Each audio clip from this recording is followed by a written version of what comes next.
What's going on, everybody? Welcome to the Scouting Report, Week 8. Season's flying by. It's not for lack of content, though. It's awesome.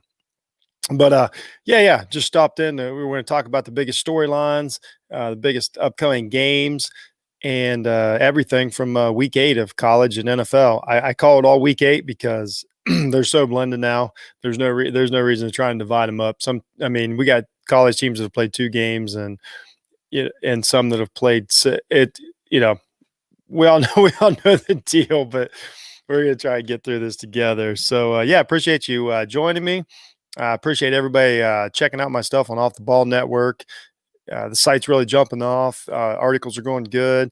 All the feedback from my NFL power rankings, my college playoff rankings, way too early college playoff rankings. Had a lot of fun with that, but I really enjoy talking to everybody about it, and it's been really good. So I just want to say thank you for everybody that's reached out over the last couple of weeks and helped me with that. So really appreciate it. The guys are kicking butt over there at Off the Ball. It's going crazy right now. So, all right, let's get into it. That's the first one we're going to talk about. It's Tua. They gave him the start against Aaron Donald. I don't know. I don't know how polite that was, but it is what it is. So we got the Dolphins versus the Rams. I'm a Dolphins fan, and I wasn't 100% on board with them switching to Tua, but I do understand it. I just thought that Fitzpatrick had done enough this year. Okay, let's put it this way. I like seeing a win every now and then. We haven't had a lot of those over the last few years. I just enjoy seeing a win, but it is what it is. So Tua starting. We wish nothing but the best for him. We hope that's our future. We sold out for him. He dropped to us last year in the draft, even after we had I call it a better season than we expect. I say we, but they expected. And so I hope it goes great for him. And thank Fitzpatrick for everything he did, holding down the job, and winning games. He could have went out there and went through the motions for the money that guy's made in his career. He could have went through the motions and never thought twice about it. So good for Tua. Good luck, man. That's going to be a tough one. The Rams look pretty good Monday night. I think the defense is starting to figure it out. They're a team that I had pretty high in the early season, and I think they're now starting to play where I thought they were. Goff, when he's got a plan, is a pretty good quarterback. He doesn't seem to come up with things on his feet like some guys like Russell Wilson or Patrick Mahomes, the two best at it maybe ever. Throw Elway in there. That's a whole different show. But he sticks with McVay's game plan. So it's a tough game for the Dolphins. I don't expect to win at all. I think everybody wants to see how Tua plays. That's basically the bottom line. So this one real quick. I put this on here because this is the classic changing of the guard game. Let's call it the changing of the guard game. Are the Bills finally going to overtake the Patriots in the AFC East after all these years?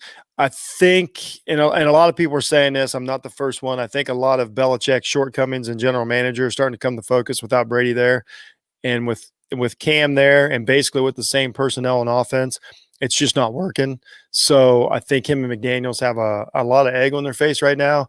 Cam looks like a guy that's not into it. You know what I mean? Like he's got somewhere better to be. We've talked about that. Not jumping on the guy. I'm just telling you the observation. So this is a big game. Patriots lose it. I think we all know that's over for them in the AFC. I think that Bills they're still up there. The record's fine, but they've, when we had Josh Allen a few weeks ago as the MVP favorite, they've definitely dropped off. They've had a couple clunkers against a couple not so great teams, but in the NFL, it's about wins. So they've got the wins, but I'm not sure that we look at the Bills the same way we did week 1 or 2. So I think it's a big game for both of them. And honestly, just playing the brand, the Patriots, it's a big game for the Bills. I don't care if I'm the quarterback. They want to win the game, and it's important to them. So, hey, good luck. So Saints Bears, I just threw this on there because these teams are going into Monday. The Bears were the number 1 seed in the NFC, and let's say it, their offense looked terrible. Defense looks pretty good. Hicks is a monster. Really enjoyed watching that guy Monday night. But I went through the stats today. I got questioned on my power rankings. I dropped them down in the teens. I can't remember right offhand. They're in the teens now, but and I did my diligence and I went through and I looked at the offense and the defense, and they're in the bottom of almost every offensive category. They've been outscored this season. The quarterback play hasn't been great. They just aren't scoring. But here's what's funny. You think, with that defense, you automatically think they got a great rushing attack. They really don't. They're not that high in rushing, the rushing game either. They're just a poor offense. This is a huge game for them because they don't want to go on a slide. You don't want to go from 5-1, all of a sudden you're 5-3. So it's a bad matchup against Drew Brees, but Drew Brees has never played great against the Bears. They come up the middle, and he's not he's almost 40 years old. He's not the most mobile quarterback in the world. So, it's a bad matchup for him too. I think Kamara versus the Bears is probably the most interesting thing to watch. The Bears want to, take you head on, and that guy can slide around and move around. So I would imagine a lot of motion and things like that. I think the Saints are going to win, but hey, it's, that's why they play the game. Here's one here. This is more Seahawks rebounding. We saw what happened Sunday night against my man Kyler Murray in Arizona. What a great game. Seahawks defense struggles. 49ers will punish a defense that's not in position, not ready to tackle. So this is a bad matchup for the Seahawks defense, but you can get them in the passing. You can get them in the passing game, but when you got Russell Wilson on the other side, you have to. This is going to be very interesting to see if the 49ers can score with the Seahawks, or if the 49ers defense, their secondary is not what it was a year ago. So but another thing about this game is that whoever loses in bad shape in such a great division, or not bad, I'm sorry, I apologize, not the Seahawks. The 49ers lose, they're in bad shape just because it's such a great division. Has nothing to do with their skill level. The Seahawks are going to be fine. But they don't want to take this loss by any means. Every loss in that division is huge. This isn't the NFC East, so just going to be an interesting game to watch. It ought to be pretty good. A lot of really good athletes, a lot of really good football players out there on the field. Here's another one. I put an LOL because it is funny that we're talking about this game, but this is going to probably determine first place in the division. So you have to that's how the NFL is built up in divisions. You win your division, you go to the playoffs, and you get a home game. So, we don't make the rules, so it still matters. So this game is huge. Are the Eagles finally going to start I almost said right in the ship. What a cliche. Eagles finally going to start, heading the right direction. The Cowboys look just terrible against Washington last week and almost every phase of the game. So is this, the Eagles finally going to start going one direction? And the Cowboys are buried if they don't win this. I do not care that they'll only be one game back. They are buried. Call the coroner. Like, Cowboys are done in this, and it's next season. You won't even recognize them. And I'm telling you what, Ezekiel Elliott needs to play in this game. He needs to show up. I'm hard on the guy, but you can't say you're the man. You can't take all the money, and insinuate, and you can't sit on a beach and demand all the money, and then not show up against the Washington football team. You can't do things like that. So a lot on Zeke, who we don't even really know who the quarterback for Dallas is going to be right now. We want to see if Wentz, maybe turns things around after a few years ago, and is a quarterback that we all thought he was. So regardless, an interesting game. Of course, it's prime time. It's NFC East. It's Eagles, Cowboys. We know the deal. So, but this is a different animal right here. Right here is the best rivalry in pro football for probably, I don't know, I would say over 10 years. This is the best rivalry in pro football. And if you're a college football fan like I am, you know what a rivalry means, and this fills every category. These guys do not like each other personally. They do not like each other on the field. This is not a friendly rivalry. This is a actual football rivalry, and I love it. It is going to be crazy. The Steelers are flying right now, and they had a huge victory against Tennessee last week, but they had it on a week off for the Ravens. So the Ravens got to sit and watch. And I'm telling you, in the NFL, health is important. The Ravens should, come in pretty handy, pretty healthy. Sorry about that. It's going to be super interesting. This is a huge, ginormous game for every game for a young quarterback like Lamar. All these hurdles are gigantic. We've seen players go through it year and year. Roethlisberger had to do the same thing with Brady over the years. Lamar's got to do it with Roethlisberger. It is just part of the ascending process that these kids are on. And I call them kids because they're way younger than me. Mahomes had to go through. These guys all got to go through this. And this is a huge hurdle right now. Pittsburgh couldn't look better. The defense is really flying around. Now, I will say, just like every other team, the way the AFC North paired up this year, these teams really haven't been super tested. They got good records and they look really good, but if you start looking at the victories, there are some question marks. Unlike last year, to where the Ravens were tested week after week. Steelers lost Ben. They were tested week after week, and they were losing those games because they were playing. So they're playing the NFC West and things like that. So it's a little different right here. Now this is a true huge game because the Ravens would be down 2 in the division, or they can be first in the division. It's giant. I can't wait to watch. And that's a fun one. 1:00 Sunday, but that's my primetime game because it's huge. All right. So that's the NFL, that's the storylines. And so we're going to move on to college football here, which, y'all knows my passion. I'm going to take a pause here, then have a sip. I want to thank everybody who's watching and listening. Really, really, really appreciate you all. Having a lot of fun. Just everything worked out that I was able to do it early this week so I can get it out there. So here we go. College football. Anybody listening on audio, we're doing this on video, so if it feels like I'm stumbling around a little bit, you just got to be patient with us. It's just part of it. So here we go, college football.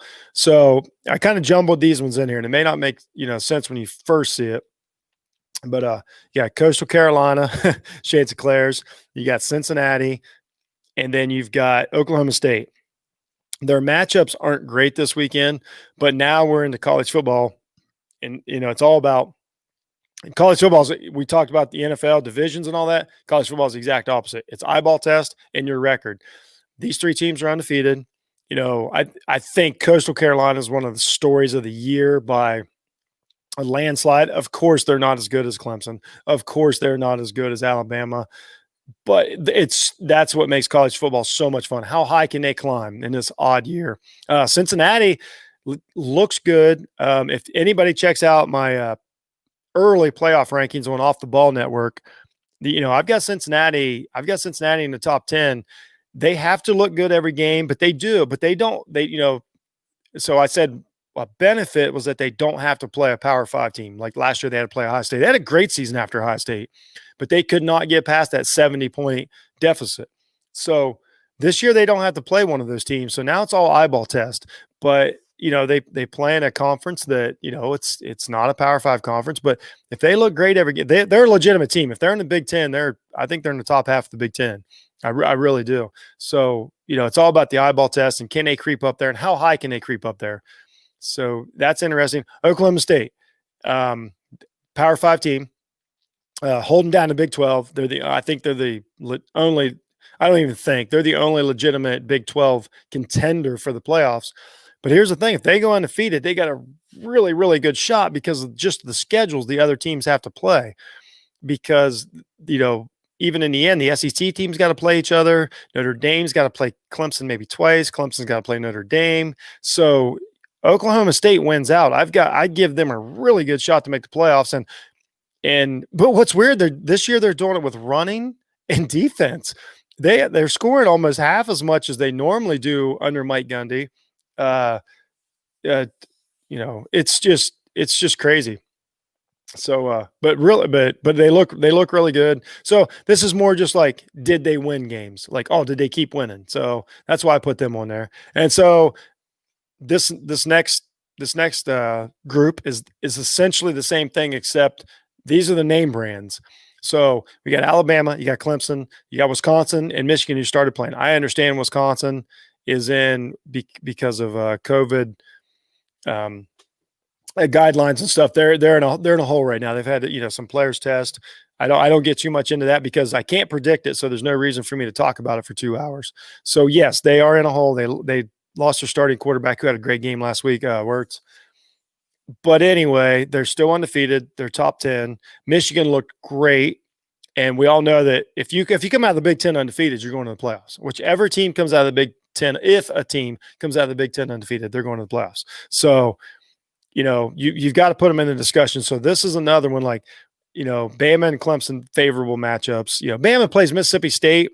Obviously they fell completely off after the LSU win, but hey, you know what I mean? It's still Bama versus Mike Leach.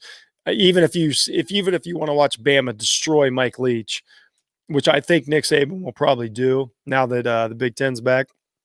But regardless, you want to see if these teams keep winning, because these are every game of these, maybe not Bama and Clemson, but you start getting into like elimination stuff in college football. And if you're an NFL fan, not a college fan, we know it's crazy, but it's what we live by. Every loss is ginormous. There are no second chances. So I think everybody's kind of seeing if these teams, basically, if they just win again, like we want it all go down to the wire with a bunch of undefeated teams.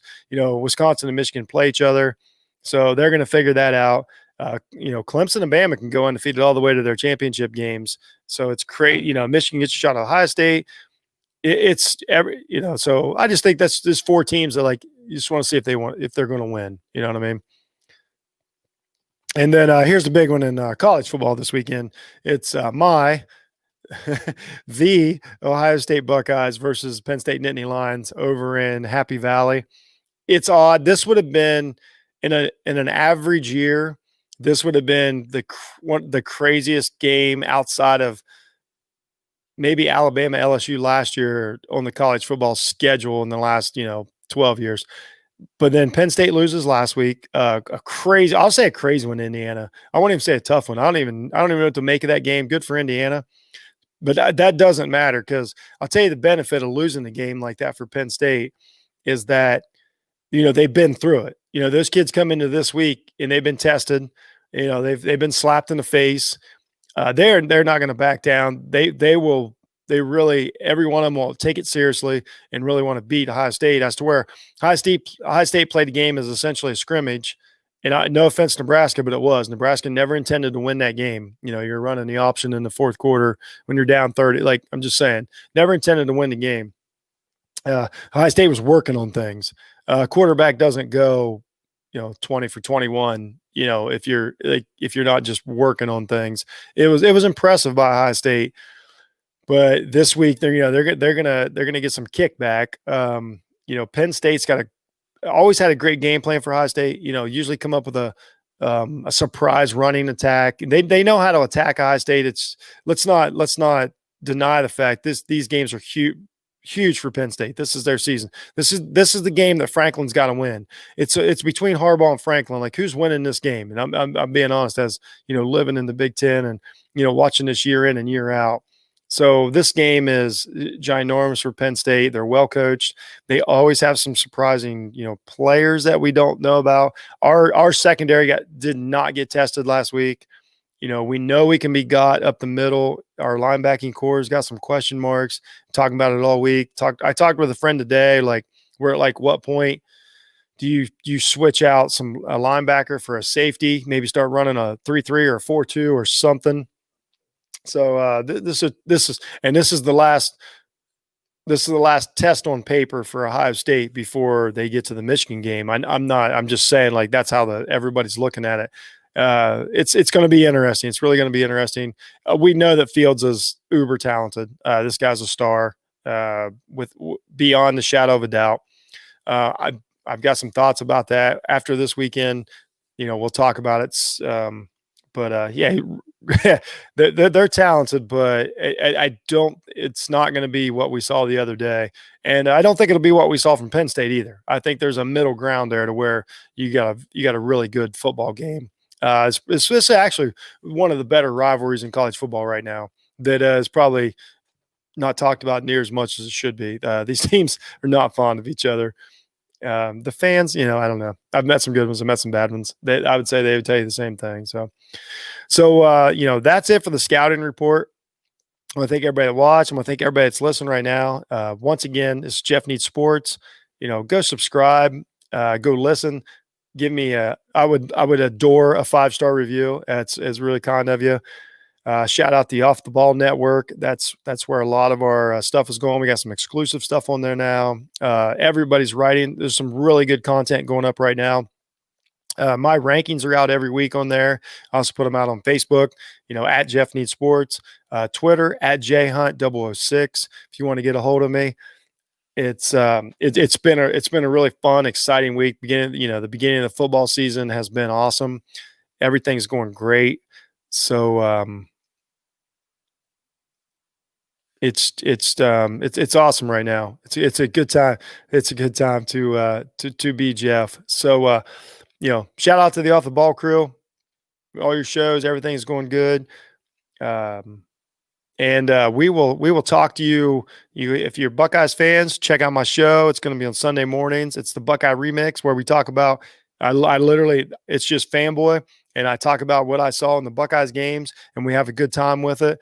And then I do the scouting report every week, and check it out. Check out my rankings, and appreciate you all. Thanks for the interest. Be kind to each other, and have a great week, everyone.